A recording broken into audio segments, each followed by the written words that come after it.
છોટાઉદેપુર જિલ્લાના કુંડા ગામે પ્રવેશોત્સવ યોજવામાં આવ્યો હતો। પ્રાથમિક સુવિધાથી વંચિત આ ગામમાં પ્રવેશોત્સવ તો યોજાયો, પરંતુ શાળામાં બાળકો જ ન આવ્યા। જો કે અધિકારી આવવાના હોય, બાળકોની સંખ્યા બતાવવી પણ જરૂરી હતી। ત્યારે શિક્ષકો ઘરે ઘરે જઈ 52 સંખ્યામાંથી માત્ર 15 બાળકોને માંડ લાવી શક્યા। અધિકારીને દેખાવો કરવા માટે બાળકો પાસેથી જોરથી એકડા બોલાવવામાં આવ્યા। સતત ગેરહાજર રહેતા શિક્ષકોની આ શાળાના વિદ્યાર્થીઓને પોતાનું નામ લખતા પણ આવડતું નહોતું। આ બાળકો પાસે નહોતી પેન કે નહોતા ચોપડા અને પ્રવેશોત્સવમાં શાળામાં ફક્ત 2 બાળકોને પ્રવેશ આપવામાં આવ્યો। આ ગામમાં પ્રથમવાર પ્રવેશોત્સવ યોજી લખલૂટ ખર્ચ કરાયો છે, પરંતુ ત્યાંની પરિસ્થિતિ જોઈને અનેક સવાલ ઉભા થાય છે કે જંગલમાં રહેતા આ વિદ્યાર્થીઓ તરફ સરકારની મીટ મંડાશે કે નહીં।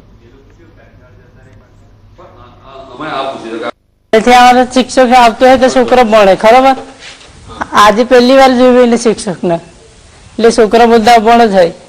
એ આ ગામ में हरकुंड में रस्ता में ठिकाना नहीं तो शिक्षक आवे से हमारा गाम में आज જ આવ્યો એટલે શિક્ષા અહીંયા ભણવા આવતા નહીં। શિક્ષક ને આવ્યો વગર ના આવે ને કે જે કઈ રજૂઆતો હોય, ગામ લોકોની રજૂઆતો હોય, એસએમસી ની રજૂઆતો હોય, એ જરા નોંધીને લઈ આવજો મને, એટલે જે કઈ હશે આપણે ઉચ્ચ કક્ષાએ પહોંચાડશું।